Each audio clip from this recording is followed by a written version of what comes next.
नमस्कार. शब्द हृदयातून या चॅनलमध्ये आपल्या सर्वांचे खूप खूप स्वागत. प्रेमाचा सहवास या आमच्या कथेला तुमच्याकडून मिळत असलेल्या भरभरून प्रेमाबद्दल आम्ही आपले खूप खूप आभारी आहोत. तुम्ही या चॅनलवरती नवीन असाल तर कृपया चॅनलला सबस्क्राईब करा. धन्यवाद. राधाला पहाटे अंग ओढल्यासारखे वाटले आणि त्याने तिला जाग आली. तिला तिच्या नाजूक शरीराभोवती एक मजबूत विळखा जाणवला. तो विळखा एवढा घट्ट होता की तिला तिचे अंग अगदी जखडल्यासारखे वाटत होते. तिने हलकेच हलण्याचा प्रयत्न केला, पण त्या भारदस्त हातामुळे तिला हलताही आले नाही. तिने त्रासून हळूहळू डोळे उघडले तर तिच्या डोळ्यासमोर त्याची एकदम भारदस्त छाती होती. त्याचा उष्ण स्पर्श तिच्या शरीराला जाणवत होता आणि तो स्पर्श कोणाचा आहे हे ओळखण्यासाठी तिला क्षणभरही लागला नाही. त्याचा गरम श्वासही तिला अगदी जवळून ऐकू येत होता आणि ती सध्या त्याच्या मिठीत जखडलेली होती. तिने हळूच त्याच्या हातातून सुटण्याचा प्रयत्न केला, पण त्याने झोपेतच तिला एवढे जखडले होते की तिला बाजूला होणे अगदी अशक्य होते. तिने जरा जोरात त्याला दूर करण्याचा प्रयत्न केला, पण तिला एका झटक्यात त्याने पुन्हा खेचले आणि ती त्याच्या छातीवर येऊन पुन्हा आपटली आणि त्याने हळूवार डोळे उघडून बघितले. झोप ना, का त्रास देतेस? त्याने झोपाळू आवाजात तिचा चेहरा बघत विचारले. मला उठायचे होते, सोडा ना, उशीर होईल, ती त्याच्या डोळ्यात बघत म्हणाली. नाही होत उशीर, आणि झाला तर होऊ दे, तो तिच्याकडे एकटक बघत म्हणाला. अहो, आई काय म्हणेल, उठू द्या आता.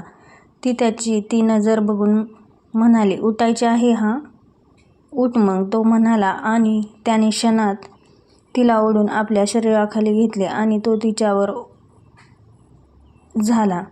सर, अहो सोडा ना, काय करताय? राधा हलके थरथरत त्याला म्हणाली, पण त्याने तिचे काहीही ऐकले नाही आणि तसाच उन्हावून तिचे निरीक्षण करू लागला. आता त्याची नजर तिच्या मऊशार ओठांवर येऊन स्थिरावली होती आणि त्याची ती नजर ओळखून राधाने लाजून नजर झुकवली. त्याच्या नजरेत एक वेगळीच भावना होती. त्याने तिच्या लालसर ओठांकडे बघितले आणि तिला समजण्याच्या आधी तिच्या त्या लालचुटूक ओठांचा ताबा घेतला. तिच्या ओठांवरच्या त्या स्पर्शाने तिच्या शरीरातून एक वेगळीच विजेची लहर पसरली आणि त्याने तिचा रोमरोम शहारला. तशी तिच्या हृदयाची धडधडही वाढली. अहो, तिने बोलण्याचा प्रयत्न केला, पण तू माझी आहेस राधा, फक्त माझी. इंद्रा थोड्या हलक्या आवाजात तिला हलका सोडत म्हणाला. त्याने राधाच्या गालावर हलकीशी लाली पसरली होती. त्याचा स्पर्श तिच्या आत खोलवर काहीतरी हलवून गेला. तिच्या काळ्या मोकळ्या केसांमध्ये बोटं फिरवत त्याने पुन्हा तिच्या ओठांवर हक्क प्रस्थापित केला आणि आता तो खूप इंटेन्सली किस करू लागला. राधाने त्याच्या छातीवर हलकासा हात ठेवला, पण आता तिला सुटायचं नव्हतं. त्या पहाटेच्या शांत क्षणात दोघांचं प्रेम आणखी गहिरं होत चालले होते.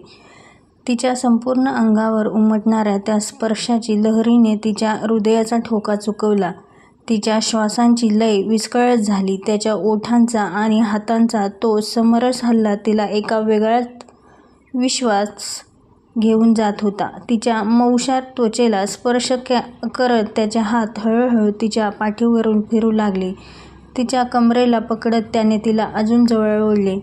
त्याच्या स्पर्शात एक वेगळीच ओढ होती, एक वेगळीच जादुई आकर्षण, आणि त्याने तिला स्वतःला त्याच्या मिठीत पूर्णपणे सोडून दिले. सर, तुम्ही, असं तिच्या स्वरात कंप होता, पण त्याला थांबवायचे होते की नाही हे काही कळत नव्हते. उलट तिचे हातही आता नकळत त्याच्या केसांमध्ये फिरू लागले होते. तो तिच्या कानाजवळ अलगद पुटपुटला. मी तुला कधीच थांबवणार नाही, तुला हवं तेव्हा थांबू शकतो, पण आता मला थांबायची इच्छा नाही. म्हणून त्याने तिला कुरवाळायला सुरुवात केली. ती काहीच बोलली नाही, फक्त त्याच्या मिठीत अजून खोल शिरली. आता त्यांच्या दोघांच्या श्वासांची लय एकमेकांशी समरस झाली होती, संपूर्ण वातावरणात फक्त उत्कटतेची धग जाणवत होती. तिच्या श्वासांचा वेग वाढला, त्याच्या ओठांचा स्पर्श उष्ण स्पर्श अजूनही तिच्या ओठांवर रेंगाळत होता, तर त्याचा हात आता अलगद तिच्या टॉपच्या आत शिरला. तिच्या नाजूक त्वचेला स्पर्श करत त्याने तिला आपल्या मिठीत अजून घट्ट ओढले. तिच्या अंगावरून फिरणाऱ्या त्याच्या बोटांची ती जाणीव तिला एका वेगळ्याच धुंदीत घेऊन जात होती. ती त्याच्या मिठीत विरघळत चालली होती. तिच्या हृदयाचे ठोके प्रचंड वेगाने वाजत होते आणि त्याचबरोबर तिच्या मनात एक अनामिक हुरहुरही दाटू लागली. तिच्या हातांनी त्याला पाठीला घट्ट पकडले होते, जणू तीही त्याला सोडू इच्छित नव्हती. तो हलकेच तिच्या कानाशी पुटपुटला, थांबू का? ती काही क्षण स्तब्ध राहिली. तिच्या मनातल्या भावनांचा कल्लोळ तिला संभ्रमात टाकत होता, पण त्याच वेळेत तिच्या हृदयात त्या स्पर्शाची ओढही तीव्र होत होती. ती काहीही बोलली नाही, फक्त त्याच्या मिठीत अजून खोल शिरली. आता त्याचा हात तिच्या अंगावर मुक्त फिरू लागला होता. तिच्या नाजूक त्वचेवरून जात त्याच्या बोटांचे अस्तित्व तिला पूर्णपणे जाणवत होते. त्या खोलीत फक्त त्यांचे जोरात धडधडणारे हृदय आणि खोलवर उमटणारे श्वास ऐकू येत होते. तसेच त्याने तिला पालथे फिरवले आणि तिचे मागचे हुक काढले. तिच्या अंगावरील तो कपडा त्याने अंगावेगळा केला. सर, ती थरथरून बोलली, पण त्याचे ओठ मागे पाठीवर रेंगाळले आणि क्षणात त्याने तिला फिरून सरळ केले. तिचे ते सौंदर्य बघून त्याने आवंढा गिळला. Radha, you are so beautiful. आपले तोंड तिच्या छातीत घुसळत तो बोलला. आणि आता तो दाताने आणि जिभेने तिच्या अंगावर कलाकुसर करू लागला. रात्रीच्या गूढ शांततेत केवळ श्वासांचा आवाज स्पष्ट ऐकू येत होता. तिच्या हृदयाचे ठोके वेग घेत होते आणि त्याच्या स्पर्शाने संपूर्ण वातावरण भारावून गेले होते. त्याच्या हाताने तिला अलगद वळवले. तिने काहीही विरोध केला नाही, फक्त त्याच्या स्पर्शाचा प्रत्येक थेंब अनुभवत होती. नकळत तिच्या मनात एक अनामिक हुरहुर दाटली. हळुवारपणे त्या बंधनाची अडथळे दूर करत त्याने तिला मुक्त केले. काही क्षण तसाच थांबून त्याने तिच्यामध्ये अलगद स्पर्श केला. त्या स्पर्शाने तिचे डोळे मिटले, तिच्या शरीरात शहारे उमटले. क्षणभरातच त्याने पुन्हा तिच्याकडे पाहिले आणि तिला अलगद आपल्या मिठीत घेतले. तिच्या सौंदर्याचा प्रत्येक कण तो अनुभवू पाहत होता. त्याचा स्पर्श, त्याची ओढ तिला नव्या अनुभूतींच्या मार्गावर घेऊन जात होती. त्याच्या ओठांची, हातांची ती कोमल हालचाल तिच्या अस्तित्वावर आपल्या संवेदनांचे हळुवार चित्र रेखाटू लागली. त्या गूढ रात्रीत फक्त भावना होत्या, स्पर्श होते आणि दोघांचे मन एकमेकांमध्ये पूर्णपणे हरवून गेले होते. सकाळी राधा तिचे आवरून नाश्त्याच्या टेबलवर हजर होती. अरे बेटा, आज थोडा उशीर झाला का? तुझी झोप तर झाली ना व्यवस्थित? प्रतिभा मॉमने राधाच्या शेजारी बसत तिला विचारले. त्यावर राधा काही बोलणार त्याच्या आधीच मॉमची नजर मागून येणाऱ्या इंद्रावर पडली. अरे इंद्रा, तू कधी आलास? मॉमने इंद्राला बघून विचारले. काकू, मी रात्रीच आलो आहे. इंद्रा एकदा राधाकडे हसून बघत म्हणाला आणि राधाच्या शेजारच्या चेअरवर येऊन नाश्त्यासाठी बसला. अच्छा, म्हणून आज राधाला उशीर झाला का? मॉम हसत म्हणाल्या आणि राधाने लाजून आपली नजर खाली वळवली तर इंद्रा गालातल्या गालात हसत होता. इंद्रा, तुझे हे बरे आहे नाही का? मी किती वेळा तुला बोलावले, तेव्हा तर आला नाहीस. काम आहे, वेळ नाही, नंतर कधीतरी येईल अशीच कारणे देत होतास.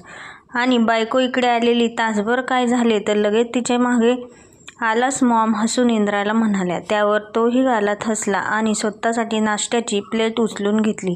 काकू, आता आलो आहे ना, चला मग मस्त गप्पा मारू, तो नाश्त्याला सुरुवात करत बोलला.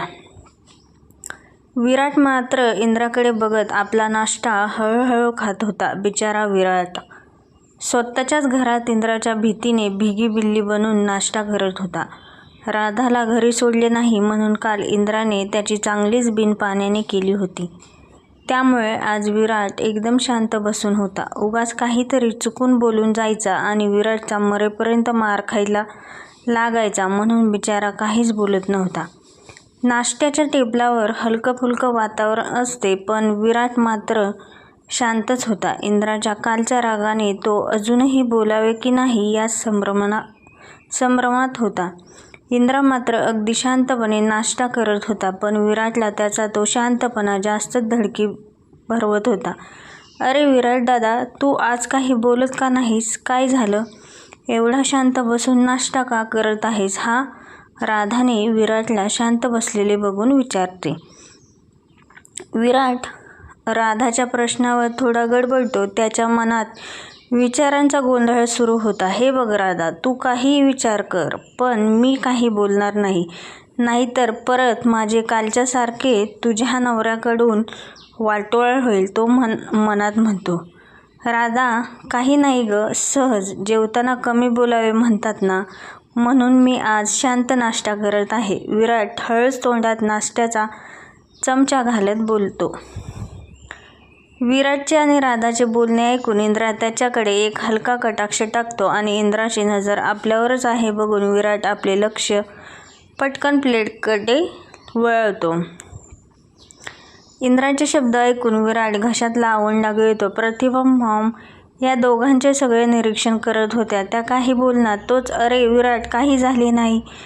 कसे? नक्की काहीतरी आहे हो ना? सांग ना, काय झाले आहे?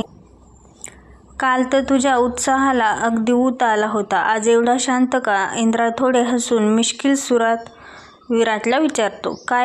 काल माझ्या बायकोला घरी सोडायचे सोडून तुमच्या गप्पा रंगवणे जास्त महत्त्वाचे वाटले होते ना? इंद्रा विराटला विचारतो. यावर विराट अजूनच खाली बघतो. तर अहो काय हे, एक दिवस मी ते राहिले म्हणून तुम्ही दादाला काहीतरी बोलले ना? काय हे? सोडा ना, झाला ना, विषय संपला. राधा इंद्राकडे पाहत बोलते. यावेळेस हलक्यात सोडले आहे. पुन्हा असे काही केले तर खूप महागात पडेल. इंद्रा हलकंसं हसतो आणि विराटला पाहत त्याला पुन्हा बोलतो. बरं झालं विराट, कधी नव्हे ते तुझ्या बोलण्यावर विराम लागलाय, नाहीतर रोज हे घर तुझ्या बडबडीने भरलेले असते. प्रतिभा काकी मिश्किल हसून बोलतात. आता विराटवर सगळेच हसत असतात, पण विराट अजूनही गप्पच असतो. बोलायला गेलो की मार खायचा, शांत बसलो की टोमणे ऐकायचे. माझं नशीबच फुटकं आहे, विराट स्वतःच्या मनातच बोलतो. इंद्र हसतो आणि शांतपणे नाश्ता सुरू ठेवतो. घरातले वातावरण पुन्हा हलके फुलके झालेले होते, पण विराटच्या मनात अजूनही भीती होती. रिलॅक्स विराट, इंद्रनील विराटच्या खांद्यावर हात ठेवून म्हणतो आणि विराटही ॲक्टिव्ह मोडमध्ये येतो. आज काका दिसत नाही? इंद्रा काकूंकडे बघून विचारतो. हो, अरे ते पहाटेच बिझनेस ट्रिपवर गेले आहेत, मॉम माहिती पुरवतात. ओके, तरीच म्हटले काका कसे अजून दिसले नाहीत? इंद्रनील काकूंकडे बघत बोलतो. बरं काकू, चला येतो आम्ही. इंद्रनील नॅपकिनला हात पुसत बोलतो. इंद्राने प्रतिभा काकूंकडे बघितले आणि हलकेसे हसत म्हणाला, काकू जरा 2 मिनिटं मला तुमच्याशी बोलायचं होतं. इंद्रा काकूंना म्हणतो. हो चल ना, काय झालं? काही महत्त्वाचं आहे का? तो काकूंना बाजूला येण्याचा इशारा करतो. प्रतिभा काकूंनीही त्याच्या चेहऱ्याकडे बघितले आणि सौम्य हसत म्हणाल्या. इंद्राने हलकेच मान हलवली आणि दोघेही नाश्त्याच्या टेबलवरून उठून बाजूच्या खोलीत गेले. विराट आणि राधा त्यांच्याकडे कुतूहलाने बघत होते. इंद्रा आणि काकू यांच्यात काय चर्चा झाली हे कुणालाच माहीत नव्हते. काही मिनिटांनी काकू खोलीतून बाहेर आल्या. खोलीत इंद्रनीलचे बोलणे ऐकून त्यांच्या चेहऱ्यावर समाधान आणि आनंदाचे भाव स्पष्ट दिसत होत्या. त्या मनातून खूप आनंदी झाल्या होत्या, पण बाहेर आल्यावर त्यांनी तो आनंद लपवला आणि चेहऱ्यावर गंभीर भाव आणला. इंद्राही त्यांच्या मागून बाहेर आला. त्याच्याही चेहऱ्यावर अगदी गंभीर शांतता होती आणि यांचे चेहरे बघून नाश्त्याच्या टेबलावर पुन्हा एकदा शांतता पसरली. काय झाले हो? काही महत्त्वाचं होतं का? राधा आणि विराट एकमेकांकडे पाहत होते. शेवटी राधाने धीर करून विचारले. काही नाही ग, फक्त थोडं घरगुती बोलणं होतं. तू नको काळजी करू. प्रतिभा काकूंनी इंद्राकडे पाहिलं. तो अजूनही शांत होता, त्यामुळे त्यांनीच उत्तर दिलं. राधा ही मग शांतच बसली. त्यांच्या बोलण्यात काहीतरी गुपित होतं हे सगळ्यांच्या लक्षात आले, पण कोणी जास्त खोलात विचारण्याचे धाडस केले नाही. कालच मार खाल्ला आहे, आज अजून काही बिनसलेले नसेल ना? नकोच बोलायला जास्त. तो चुपचाप नाश्ता करत राहिला. विराट मात्र मनातच विचार करत होता. राधाच्या मनात मात्र शंका येत होती. इंद्राने असे अचानक काकूंना बोलावले आणि दोघेही गंभीर चेहऱ्याने परत आले. हे काहीतरी वेगळेच आहे. ती इंद्राकडे बघत विचार करत होती, पण त्याने नजर चुकवली आणि त्याने तिला अजूनच उत्सुकता वाटू लागली. इंद्रा मात्र तरीही शांत होता. योग्य वेळ आल्यावरच सर्वांना सांगायचे त्याने मनातच ठरवले होते. ती वेळ आता लवकरच येणार होती. आजचा जर व्हिडिओ तुम्हाला आवडला असेल लाईक, शेअर आणि सबस्क्राईब करायला विसरू नका. धन्यवाद. भेटूया पुढील नवीन भागात.